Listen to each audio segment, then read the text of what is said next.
யோவான் அதிகாரம் 4. யோவானைப் பார்க்கிலும் இயேசு அநேகம் பேரைச் சீஷராக்கி ஞானஸ்நானம் கொடுக்கிறார் என்று பரிசேயர் கேள்விப்பட்டதாகக் கர்த்தர் அறிந்தபோது யூதேயாவை விட்டு மறுபடியும் கலிலேயாவுக்குப் போனார். இயேசு தாமே ஞானஸ்நானம் கொடுக்கவில்லை, அவருடைய சீஷர்கள் கொடுத்தார்கள். அவர் சமாரியா நாட்டின் வழியாய்ப் போகவேண்டியதாயிருந்தபடியால் யாக்கோபு தன் குமாரனாகிய யோசேப்புக்குக் கொடுத்த நிலத்துக்கு அருகே இருந்த சமாரியாவிலுள்ள சீகார் என்னப்பட்ட ஊருக்கு வந்தார். அங்கே யாக்கோபுடைய கிணறு இருந்தது. இயேசு பிரயாணத்தினால் இளைப்படைந்தவராய் அந்தக் கிணற்றினருகே உட்கார்ந்தார். அப்பொழுது ஏறக்குறைய 6 மணி வேளையாயிருந்தது. அவருடைய சீஷர்கள் போஜன பதார்த்தங்களைக் கொள்ளும்படி ஊருக்குள்ளே போயிருந்தார்கள். அப்பொழுது சமாரிய நாட்டாளாகிய ஒரு ஸ்திரீ தண்ணீர் மொள்ள வந்தாள். இயேசு அவளை நோக்கி, தாகத்துக்குத் தா என்றார். யூதர்கள் சமாரியருடனே சம்பந்தம் கலவாதவர்களானபடியால் சமாரியா ஸ்திரீ அவரை நோக்கி, நீர் யூதனாயிருக்க சமாரியா ஸ்திரீயாகிய என்னிடத்தில் தாகத்துக்குத் தா என்று எப்படிக் கேட்கலாம் என்றாள். இயேசு அவளுக்கு பிரதியுத்தரமாக, நீ தேவனுடைய ஈவையும் தாகத்துக்குத் தா என்று உன்னிடத்தில் கேட்கிறவர் இன்னார் என்பதையும் அறிந்திருந்தாயானால் நீயே அவரிடத்தில் கேட்டிருப்பாய், அவர் உனக்கு ஜீவ தண்ணீரைக் கொடுத்திருப்பார் என்றார். அதற்கு அந்த ஸ்திரீ, ஆண்டவரே, மொண்டு கொள்ள உம்மிடத்தில் பாத்திரமில்லையே, கிணறும் ஆழமாயிருக்கிறதே, பின்னே எங்கே இருந்து உமக்கு ஜீவ தண்ணீர் உண்டாகும்? இந்தக் கிணற்றை எங்களுக்குத் தந்த நம்முடைய பிதாவாகிய யாக்கோபைப் பார்க்கிலும் நீர் பெரியவரோ? அவரும் அவர் பிள்ளைகளும் அவர் மிருக ஜீவன்களும் இதிலே குடித்ததுண்டே என்றாள்.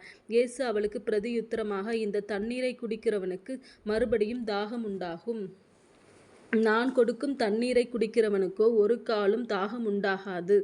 நான் அவனுக்குக் கொடுக்கும் தண்ணீர் அவனுக்குள்ளே நித்திய ஜீவகாலமாய் ஊறுகிற நீரூற்றாயிருக்கும் என்றார். அந்த ஸ்திரீ அவரை நோக்கி, ஆண்டவரே, எனக்கு தாகம் உண்டாகாமலும் நான் இங்கே மொண்டு கொள்ள வராமலிருக்கும்படி அந்த தண்ணீரை எனக்குத் தரவேண்டும் என்றாள். இயேசு அவளை நோக்கி, நீ போய் உன் புருஷனை இங்கே அழைத்து கொண்டு வா என்றார். அதற்கு அந்த ஸ்திரீ, எனக்கு புருஷன் இல்லை என்றாள். இயேசு அவளை நோக்கி, எனக்கு புருஷன் இல்லை என்று நீ சொன்னது சரிதான். எப்படியெனில் 5 புருஷர் உனக்கிருந்தார்கள், இப்பொழுது உனக்கிருக்கிறவன் உனக்கு புருஷன் அல்ல. இதை உள்ளபடி சொன்னாய் என்றார். அப்பொழுது அந்த ஸ்திரீ அவரை நோக்கி, ஆண்டவரே, நீர் தீர்க்கதரிசி என்று காண்கிறேன். எங்கள் பிதாக்கள் இந்த மலையிலே தொழுது கொண்டு வந்தார்கள், நீங்கள் எருசலேமிலிருக்கிற ஸ்தலத்திலே தொழுது கொள்ள வேண்டும் என்கிறீர்களே என்றாள். அதற்கு இயேசு, ஸ்திரீயே, நான் சொல்லுகிறதை நம்பு. நீங்கள் இந்த மலையிலும் எருசலேமிலும் மாத்திரமல்ல, எங்கும் பிதாவை தொழுது கொள்ளும் காலம் வருகிறது. நீங்கள் அறியாததை தொழுது கொள்ளுகிறீர்கள், நாங்கள் அறிந்திருக்கிறதை தொழுது கொள்ளுகிறோம். ஏனென்றால் இரட்சிப்பு யூதர்கள் வழியாய் வருகிறது. உண்மையாய் தொழுது கொள்ளுகிறவர்கள் பிதாவை ஆவியோடும் உண்மையோடும் தொழுது கொள்ளும் காலம் வரும், அது இப்பொழுதே வந்திருக்கிறது. தம்மை தொழுது கொள்ளுகிறவர்கள் இப்படிப்பட்டவர்களாயிருக்கும்படி பிதாவானவர் விரும்புகிறார். தேவன் ஆவியாயிருக்கிறார், அவரை தொழுது கொள்ளுகிறவர்கள் ஆவியோடும் உண்மையோடும் அவரை தொழுது கொள்ள வேண்டும் என்றார். அந்த ஸ்திரீ அவரை நோக்கி, கிறிஸ்து என்னப்படுகிற மேசியா வருகிறார் என்று அறிவேன். அவர் வரும்போது எல்லாவற்றையும் நமக்கு அறிவிப்பார் என்றாள். அதற்கு இயேசு, உன்னுடனே பேசுகிற நானே அவர் என்றார். அத்தருணத்தில் அவருடைய சீஷர்கள் வந்து அவர் ஸ்திரீயுடனே பேசுகிறதைப் பற்றி ஆச்சரியப்பட்டார்கள். ஆகிலும் என்ன தேடுகிறீர் என்றாவது, ஏன் அவளுடனே பேசுகிறீர் என்றாவது ஒருவனும் கேட்கவில்லை. அப்பொழுது அந்த ஸ்திரீ தன் குடத்தை வைத்துவிட்டு ஊருக்குள்ளே போய் ஜனங்களை நோக்கி, நான் செய்த எல்லாவற்றையும் ஒரு மனுஷன் எனக்கு சொன்னார், அவரை வந்து பாருங்கள், அவர் கிறிஸ்துதானா என்றாள். அப்பொழுது அவர்கள் ஊரிலிருந்து புறப்பட்டு அவரிடத்தில் வந்தார்கள். இப்படி நடக்கையில் சீஷர்கள் அவரை நோக்கி, ரபி, போஜனம் பண்ணும் என்று வேண்டிக் கொண்டார்கள். அதற்கு அவர், நான் புசிப்பதற்கு நீங்கள் அறியாத ஒரு போஜனம் எனக்கு உண்டு என்றார். அப்பொழுது சீஷர்கள் ஒருவரையொருவர் பார்த்து, யாராவது அவருக்கு போஜனம் கொண்டு வந்திருப்பானோ என்றார்கள். இயேசு அவர்களை நோக்கி, நான் என்னை அனுப்பினவருடைய சித்தத்தின்படி செய்து அவருடைய கிரியையை முடிப்பதே என்னுடைய போஜனமாயிருக்கிறது. அறுப்பு காலம் வருகிறதற்கு இன்னும் 4 மாதம் செல்லும் என்று நீங்கள் சொல்லுகிறதில்லையா? இதோ வயல் நிலங்கள் இப்பொழுதே அறுப்புக்கு விளைந்திருக்கின்றதென்று உங்கள் கண்களை ஏறெடுத்துப் பாருங்கள் என்று நான் உங்களுக்கு சொல்லுகிறேன். விதைக்கிறவனும் அறுக்கிறவனுமாகிய இருவரும் ஒருமித்து சந்தோஷப்படத்தக்கதாக அறுக்கிறவன் கூலியை வாங்கி நித்திய ஜீவனுக்காக பலனை சேர்த்து கொள்ளுகிறான்.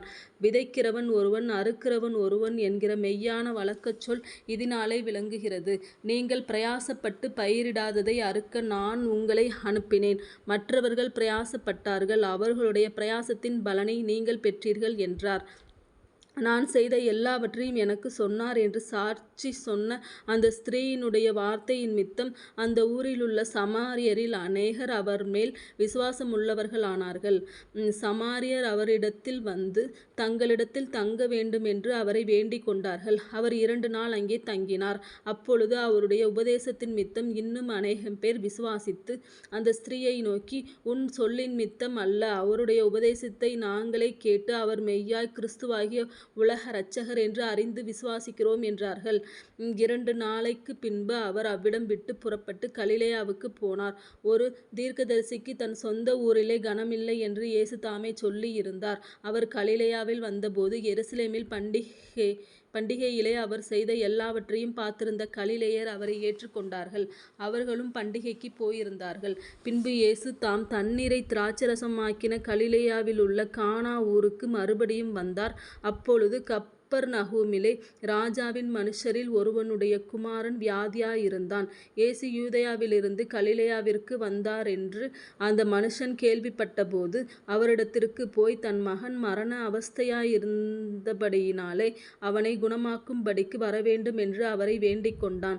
அப்பொழுது இயேசு அவனை நோக்கி, நீங்கள் அடையாளங்களையும் அற்புதங்களையும் காணாவிட்டால் விசுவாசிக்க மாட்டீர்கள் என்றார். அதற்கு ராஜாவின் மனுஷன், ஆண்டவரே, என் பிள்ளை சாகிறதற்கு முன்னே வரவேண்டும் என்றான். இயேசு அவனை நோக்கி, நீ போகலாம், உன் குமாரன் பிழைத்திருக்கிறான் என்றார். அந்த மனுஷன் இயேசு சொன்ன வார்த்தையை நம்பிப் போனான். அவன் போகையில் அவனுடைய ஊழியக்காரர் அவனுக்கு எதிர்கொண்டு வந்து, உம்முடைய குமாரன் பிழைத்திருக்கிறான் என்று அறிவித்தார்கள். அப்பொழுது எந்த மணி நேரத்தில் அவனுக்கு குணமுண்டாயிற்று என்று அவர்களிடத்தில் விசாரித்தான். அவர்கள், நேற்று 7ஆம் மணி நேரத்தில் ஜுரம் அவனை விட்டது என்றார்கள். உன் குமாரன் பிழைத்திருக்கிறான் என்று இயேசு தன்னுடனே சொன்ன மணி நேரம் அதுவே என்று தகப்பன் அறிந்து அவனும் அவன் வீட்டார் அனைவரும் விசுவாசித்தார்கள். இயேசு யூதேயாவிலிருந்து கலிலேயாவுக்கு திரும்பி வந்த பின்பு இது அவர் செய்த 2ஆம் அற்புதம்.